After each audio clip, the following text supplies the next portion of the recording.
ફિલ્મના શૂટિંગ માટે વડનગરનું railway station વિજાપુરના railway station નામે ફેરવાયું। વિજાપુર રેલવે સ્ટેશનમાં ફિલ્મ શૂટિંગ જોવા માટે લોકો મોટી સંખ્યામાં ઉમટી પડ્યા હતા। વિજાપુરના રેલવે સ્ટેશનમાં થઈ રહેલા ફિલ્મનું શૂટિંગ જોવા માટે લોકો ઉમટી પડ્યા હતા, જેમાં વિજાપુર રેલવે સ્ટેશનને વડનગરનું રેલવે સ્ટેશન બનાવીને રેલવે ઉપર ચાનો સ્ટોલ બનાવીને માનનીય વડાપ્રધાન નરેન્દ્રભાઈ મોદી નાનપણમાં ચાની પોતાના સ્ટોલ પર કામ કરી રહ્યા હોય તે રીતે ફિલ્મનું શૂટિંગ ચાલતું હોવાની ચર્ચાને લઈને લોકો શૂટિંગ જોવા માટે ઉમટી પડ્યા હતા। સવારે શાળાના બાળકો પણ ફિલ્મ શૂટિંગ જોવા આવ્યા હતા।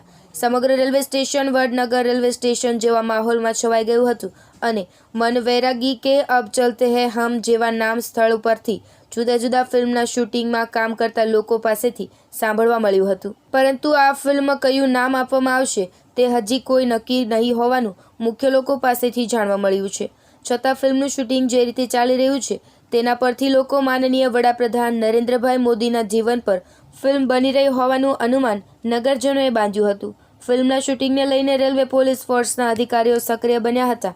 લોકોમાં એક ચર્ચા તો થતી હતી કે વિજાપુરના રેલવે સ્ટેશનના વિકાસ તરફ ભલે કોઈ રાજકીય નેતાએ ધ્યાન ન આપ્યું, તેમ છતાં માનનીય નરેન્દ્રભાઈ મોદીના જીવનમાં બનતી ફિલ્મ માટે તો સ્ટેશન કામે લાગ્યું છે તેવા અહેસાસ સાથે ફિલ્મ બન્યા બાદ કદાચ એકદમ વિકાસ થાય તે આશા અહીંના નગરજનોએ બાંધી છે। Mahesh Asodiya, GTV news, Vijapur.